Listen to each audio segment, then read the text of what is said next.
I would often use the metaphor that my brain was on fire. And I'd be on fire, and that's what it felt like, because that's what it used to feel like.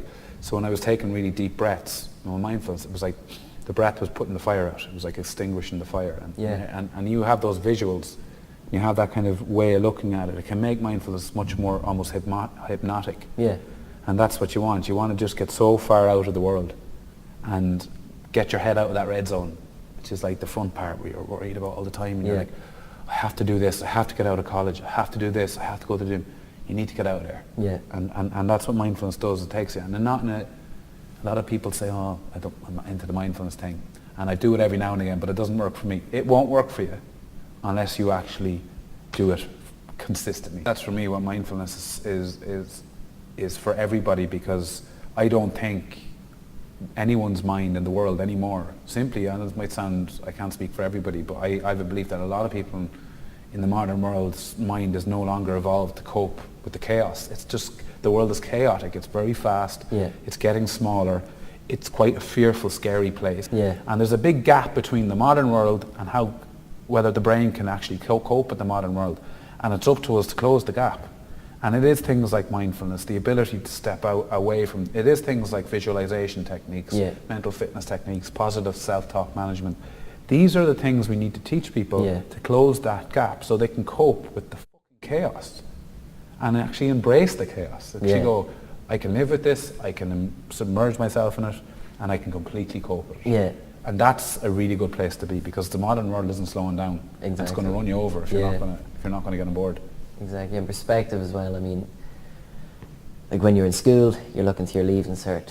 Once you've done your leaving cert, as you say, you're looking for college. You're following the status quo as such. And then once you finish college, it's a lot of people, or I kind of have had this idea anyway of, is this it? You know, this kind of, this deep, you know, this cloud coming over saying, is this it? Now do I just go get 40 hour a week for the next 60 years or whatever?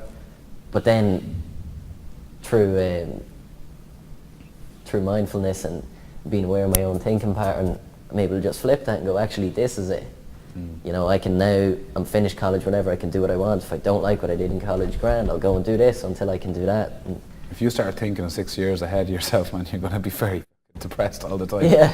You know, that's the sheer idea of it. That's what we do. That's how we've been brought up. It's to constantly, what's going to happen? And I wrote about it in the book, and I think a line that a lot of people connected with is we get so caught up with the destination that we don't enjoy the journey. We miss everything. We don't see what's happening, the great things that actually are happening every day, right now, all around us, because we're so caught up with getting somewhere. And then we get to that place, we go, well, I don't really feel, this isn't a big bang moment or anything. And I think that's really important for everybody. But I think people who often have mental health issues, the people that I would have met, they're brilliant thinkers. That's their problem, is they think too much and their head doesn't stop.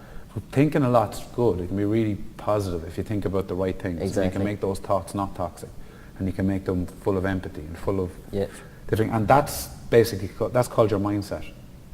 And changing a mindset is hard, but it's completely doable. I had a toxic mindset for years. I used to, the minute I walked into a room, I would assume, and in fact attract something negative. I would assume it would be a negative outcome when I left that room, and I would act accordingly, and I wouldn't even try to let my guard down, because I just knew it would be anyway. And that's toxic, and that's suffocating. So what I started doing was I started to work off something called positive psychology, which is an immense, you should study positive. So people think psychology is just there to make sad people less sad, but it's actually there to make happy people understand what is it that makes them happy, what are the reasons they're happy, what is the traits of a happy person.